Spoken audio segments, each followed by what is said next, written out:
There are two main Solar Titan builds out there, the Pyrogale Gauntlet Infinite Supers and Cyclones, and the Unkillable Bonk Titan with Syntheseps. But today, another build shines in the light. A build that is focused on grenades and having infinite of them. A build with infinite healing and other abilities that all benefit each other. This is something you can take into any activity, no matter if it's GMs, raids, or dungeons. It will always thrive. I apologise if you cannot hear me well, as I am sick currently, but I still wanted to make this video. So without further ado, let's get into the video. This all starts from the solar verb, Ignition. It's an explosion that deals solar damage and stuns unstoppable champions. It can be improved using many fragments, but the one we will be benefiting the most from is Ember of Blistering, which grants grenade energy on Ignition final blows. We get an increased amount from different tiers, for example 8% from tier 1 combatants, which include miners or red bars. Since we are talking about grenades, let's take a look at our main part of the build.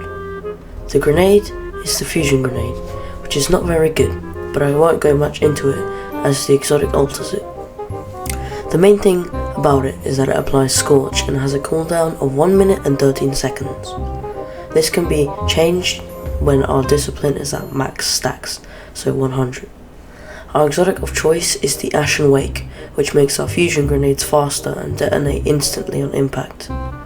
Hits will return energy, so basically if we play our cards effectively, we will have infinite grenades.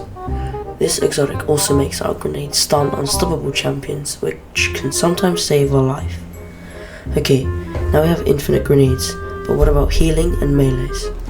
Well, Ember of Char will cause our ignitions to apply Scorch, a debuff that deals damage over time in ticks. If enough Scorch is applied, an ignition will happen, which again will apply Scorch, causing an infinite loop, which will also grant grenade energy. We can take the fragment Ember of Resolve to give us cure on grenade final blows, which will just full on heal us a bit of health, which will always be useful. Finally, we take Ember of Searing to cause our Scorch final blows to grant melee energy and create a Fire Sprite, which when picked up grants 12.5% grenade energy.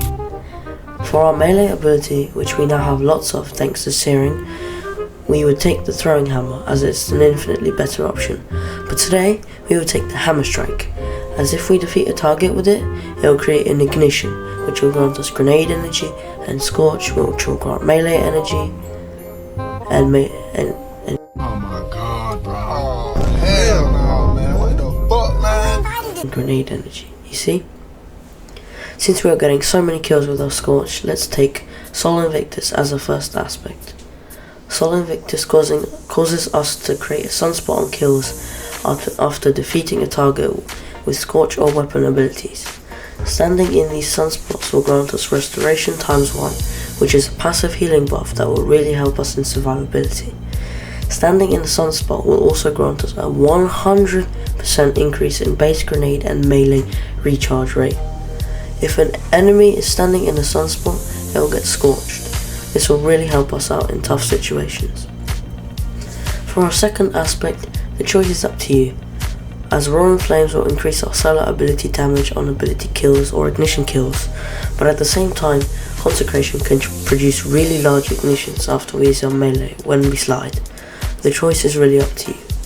For our weapons, two exotics stand out to me.